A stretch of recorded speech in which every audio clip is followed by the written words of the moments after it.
Time is making soon. I thank the distinguished gentleman from North Carolina, Representative Wiley Nickel, for yielding and for his leadership on this incredibly important issue around prohibiting extreme partisan gerrymandering across the country and certainly in the great state of North Carolina. And I want to thank Representative Wiley Nickel for his extraordinary leadership in this Congress. I want to thank Representative Kathy Manning for all that she's done to combat anti-Semitism and on many other issues throughout her time in Congress. And I want to thank Jeff Jackson for his leadership and certainly congratulate him on his continued journey as a public servant as the next Attorney General from the great state of North Carolina. Three extraordinary public servants who were elected by the people but then unable to continue to serve, not because of any decision made by the people of North Carolina, but because of extreme partisan gerrymandering by far-right extremists in the North Carolina legislature and this MAGA North Carolina Supreme Court. It's an extraordinary thing. As Representative Nickel has indicated, the people of this great country should determine who represents them. We shouldn't have representatives, so-called representatives, making the decision as to the people that they'll represent.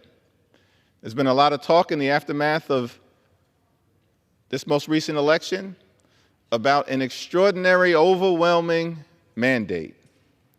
Let's just look at the state of North Carolina. Congratulate the incoming president on his success in North Carolina. Close race, but on his success in North Carolina and in every other battleground state.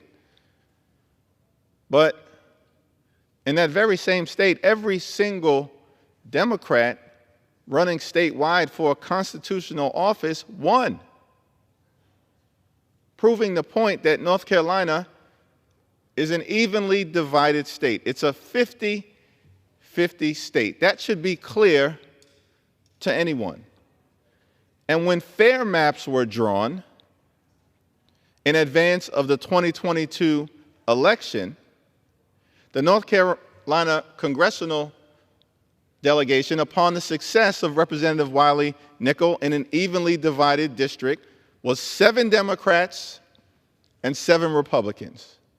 That's the will of the people of North Carolina. It makes sense in an evenly divided 50-50 state.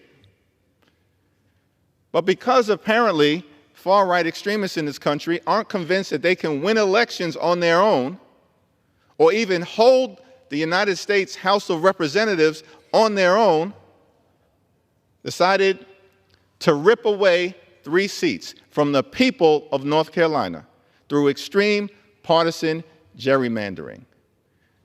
And it's interesting, I hadn't fully thought about that because we're still counting votes, but as Representative Nickel indicated, Democrats are on their way to perhaps 215 seats in the 119th Congress when every single vote is counted.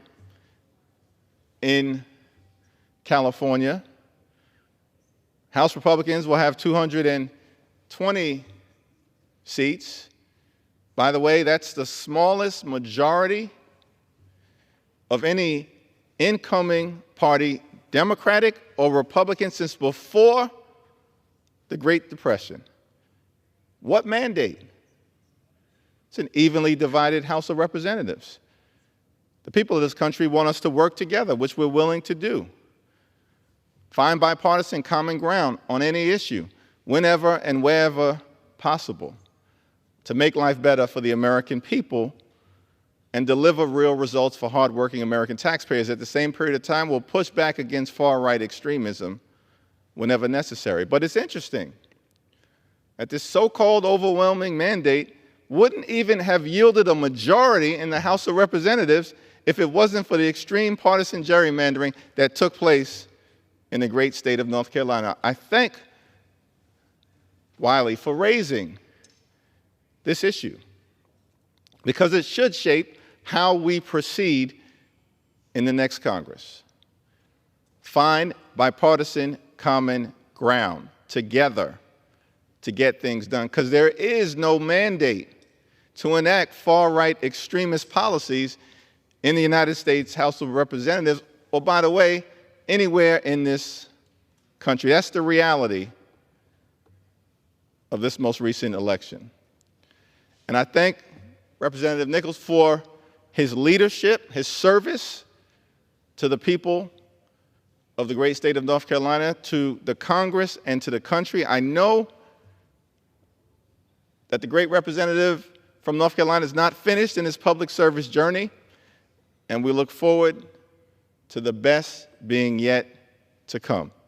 I yield back.